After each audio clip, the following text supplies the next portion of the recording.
welcome back to the show. I am so happy and I'm so honored to have with me the head coach of the Millsaps baseball team, Coach Jim Page. Coach, you've been here a long time. First of all, thank you for your time. I know you're busy. No, man, this is great. Yeah, you're the man. I appreciate you. Well, Coach, you're just coming off a championship. You won the regular season. Congratulations on that. Thank you. Thanks. Talk a little bit about this team.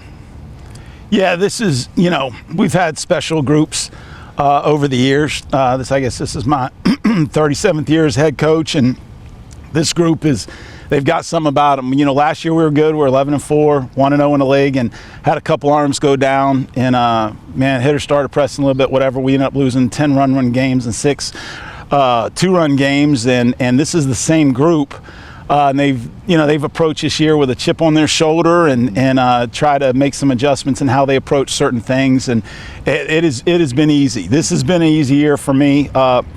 And the coaches, I think we've trusted them and just, kind of, hey, don't forget about that chip and keep it going and handle, things the way we need to handle things. And they've done a really, really good job. Our starting pitching's been awesome. Our relievers, we got a bunch of freshmen and some others that are helping. And this is a veteran group. And so it's really been fun. Coach, do you ever look at, what you've accomplished in the 37 years and all the teams you've had? I know you were number one year. Which wasn't too long ago. Do you ever rank the teams that you?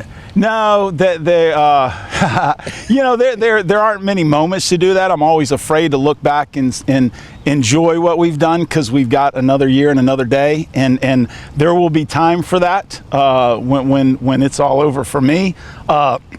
There's no doubt these guys, man, so many guys were texting and calling, from guys that graduated a year ago all the way back to the 77 group that I wasn't even here with. And they've been texting as soon as we went on the bus ride home. The bus ride was as quick as any I've had, a 6-hour bus ride. And everybody was just texting congratulations and genuinely excited, which shows that, this is a program, not just a team you play on for 4 years and leave. And so that's really, really special. And that's the most special thing about everything. And these guys will be doing that 10 years from now. And Coach, every year it seems like you're a winner every year, which is a testament to you being named to the Mississippi Sports Hall of Fame. Do you sit back and is it still fun for you? Oh yeah, or I wouldn't be doing it. I still love competing. But I love competing with the guys and watching them and watching, somebody that struggles when they first get here, and by their junior year, you're just dapping them, saying "atta baby" and way to go. And that is what's fun. And the brotherhood and the whole, even as a coach, we still wear the same uniforms, and they have a brotherhood, but we're a part of it too. And that's something that's more special. When the pros retire, you don't hear them when they ask what they're missed. You don't hear, well, being up in the bat with the bottom of the ninth, bases loaded, whatever. You hear, I'm going to miss the guys, the locker room, the trips, and it holds true here.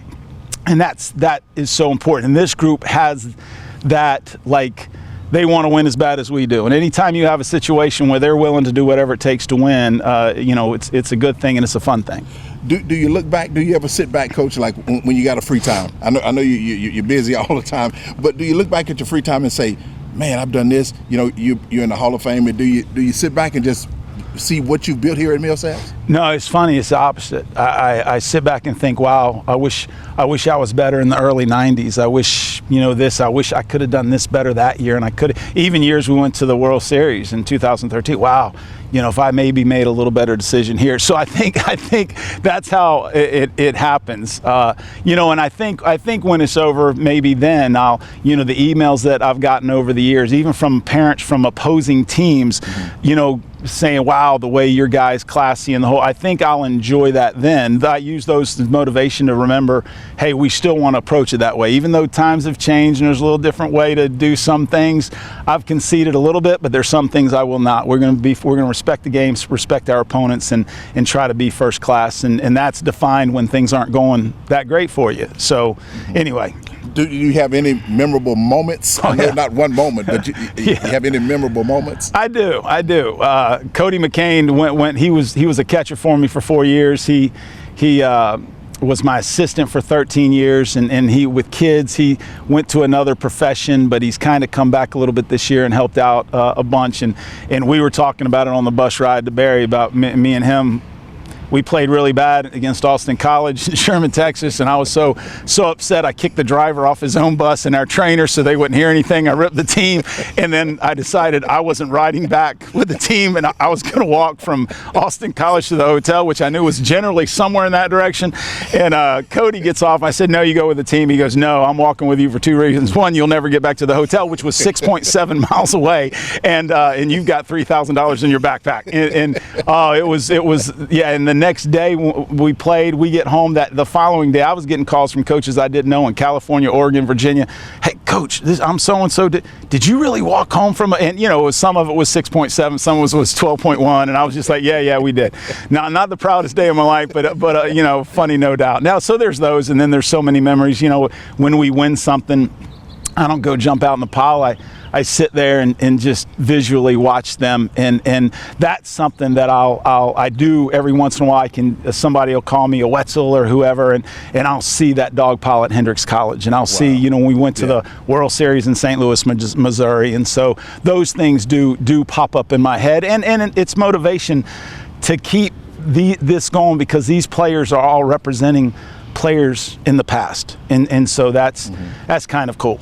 Do they call you? Do they come back, players that played for you in the past? Oh yeah, even parents. Like Kurt Kennard played for me, got to sign with Arizona Diamondbacks when he was done. He's a doctor now in Tupelo, Mississippi, but his dad will call me up every year, and he graduated in 1996, and he'll say, hey coach, how are we going to be this year? Not how are you guys going to be, how are we going to be? And that's the father of one of our players, and that happens. When we went to the World Series in 2013, we had so many guys that graduated in the 90s and the early 2000s that drove with their dad to Appleton, Wisconsin to watch us play, and so again, that's a tribute to the program, which is the guys in the dugout, the guys that played before, and they keep showing up, and when they do, I'll have them say something to the guys. And so it's really, and it's Millsaps College. I mean, these guys are going to get a great degree, and they're doctors, lawyers, businessmen. Some are preachers, and a couple of them are dumb like me, and we decided to go into coaching. But it's the whole mix, and this is why it's been hard for me to leave. I've had some chances to do whatever, and this is a hard place to leave. And my wife and I love our church. We go to Pine Lake, and our family. All 4 of my kids have graduated from here. Case is my last one. He's getting his MBA the last COVID year, and he's graduated, but now he'll graduate with his master's, and we're going to get a shirt that says 4 for 4. Wendy's ain't got nothing on us, and my wife and I met here, and so she's a grad here as well. So it has been a fun Millsaps family, literally. When you played here, did you ever realize that you would be a coach here? No, not when I was playing. Of course, like every kid, you have your dream. I wanted to get a chance to play pro ball, and then it just worked out. Luckily, Coach Davis and Coach Raniger, when I graduated, I did work study and taped ankles and did some things, and that led to an opening, a job created for me, and that's a lesson, man. When you go work, man, you pay your dues, bust it, whatever, and then they won't want you to leave. And so that's kind of what happened for me. I got to be Coach Raniger's assistant in baseball for 3 years, and he took over the football team when Coach Davis, legendary both guys, and when he retired, and I got to slip right in as the baseball coach, and has been having fun ever since. You're exactly right, Coach, because I tell the gentleman that's running the camera here, he come out here, he's hot. Just be happy that you're getting a check. That's right. He could be running the streets. He could be, but anyway. No, that's right. Hey, I when I was working here in the early 90s, I was delivering Domino's pizza for 2.5 years. We didn't have lights. We'd get done at 6, and I'd run to Domino's and deliver pizza until 12, and then wash your dishes and go home. Whatever it takes was my motto. I was going to pay the bills because I was getting to enjoy what I'm doing. And now, God's blessed us with other things, and so now, it's paid off. Well, Coach, I got to tell you, when I was working at the TV station, and I always made sure we covered Millsaps. They wanted to cover, the bigger schools, but you were always winning. And then during the summer, you had your summer camp when you slid in the water with the kids. Do you still do that? I still do it. Believe it or not, I'm 62, and now it hurts a lot more, and I'm pulling more G's when I hit the ground now. But my wife and I talked about that last night. night. I was telling her, I was like, Rob J, and he was the guy. She goes, yeah, everybody knows who Rob J is. And so he's bigger than you are. So don't. Yeah, she remembered. She was talking about sliding day when you were out there. I think you slid one time with us. I did, Coach. Yes, I did. yes. Sure And did, it showed me up, so I made sure that you never got to slide again. Because Chris, he slid better than I did. But Coach, one moment that I remember, I don't know if you remember this or not, I came out to practice and you had a bandage on your ear. You had been stung by a bee or something. You remember that? I do. I got attacked. Man, my wife was pregnant in the hospital and she had a C-section, and I got attacked by bees in the driveway. And when I went, I was all swole up and things, and I was telling her the story, and she was crying, laughing, going, please stop, because she had just been cut open to have the. Anyway, so yeah, I remember that bee sting real well. Wow. Well, Coach, I don't think a lot of people know that you also work on maintaining the field.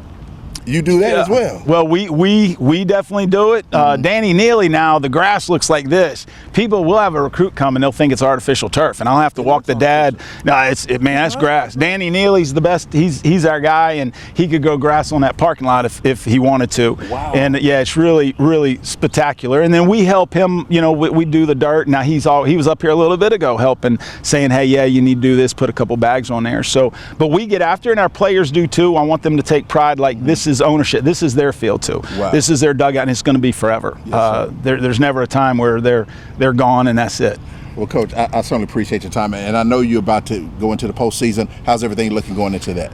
Good. We're excited. We get a bye, so we have a bye this weekend from the league. So, and then we got another bye the next weekend. So we're having to be creative a little bit and figure out exactly what we're going to do. And this is something that's cool. Normally you'd enter squad, but you've been doing it all fall and all spring, and the guys wouldn't want to do it. And this just shows the maturity of this team and what it means to them. They actually came up to me yesterday and said, hey, we need to enter squad. We need to squad on the weekends. We want to feel like our bodies are going to feel like on Friday, Saturday when we play this stuff. And that was when I heard that, I was like, okay, that's a good thing. And so I'm actually redoing kind of what we scheduled, because I have a lot of trust in them at what they think they need. And so it's good. And so we're excited about that. And I guess that's coming up May 7th, 8th, 9th, something like that, 8th, 9th, 10th, whatever it is. Yeah, we got a little bit of time to figure it out, but we're going to have some fun, get after it today, take a little light BP, going to Shreveport tomorrow to play Centenary. They're Mike Diaz's team. They're always really good, so it's going to be a battle, and help keep us fresh until we get to have the fun stuff here. Coach, how do you have great teams every year? What are you, a magician? No, you get good kids in, and hey, we've had a rough one every now and then, and last year was rough after such a good start when you lose some guys, but we get good guys in here, and they buy in, and they great families, man. We've been blessed, beyond means, and who wouldn't want to get a degree from Millsaps College? Yes, and so that is something that we recruit and sell, and it helps having some banners up on your wall, and we get to put another one up there now, and hopefully we get to put a couple more up based on the regionals and everything else. Well, that's great, man. With all the NIL deals going on with these schools, and you continue to win like that is amazing. That's fantastic. Well, it is, and hopefully they'll fix some of that stuff up and whatever. But it is, it's hard to create a culture and a chemistry when you're having to deal with this, and it becomes me, and what's best for me. And fortunately, I can see it on a lot of things, but that's something I won't. This is going to be a brotherhood. If it's good enough for our military, it's good enough for in the big leagues, it's going to be good enough for us. And we have guys that buy into that, and who doesn't want to be a part of where something's bigger than us? And to me, that's what's fun. Me is empty. Because 20 years ago, and I tell them this, man, 20 years from now, guys, people ain't going to say, remember when you did this, remember when you did this. They're going to say, remember when we did this. Yes. And that's what this is about. Well, Coach, if there was a Mount Rushmore in Mississippi on baseball coaches, you'd be up there. You would be on there, Coach. Right under you is the sportscaster. So, Coach, thank you so much for this. Congratulations on your year, Coach, and I really appreciate your time. Anything else like that? No, man, thanks everybody, and we'll look forward to seeing. I know a bunch of people are coming back for this, and Rob J is the best, and go Majors, and go Rob J. Did you hear that, Chris? No, thank you. All right, buddy. Thanks, man. Thank you.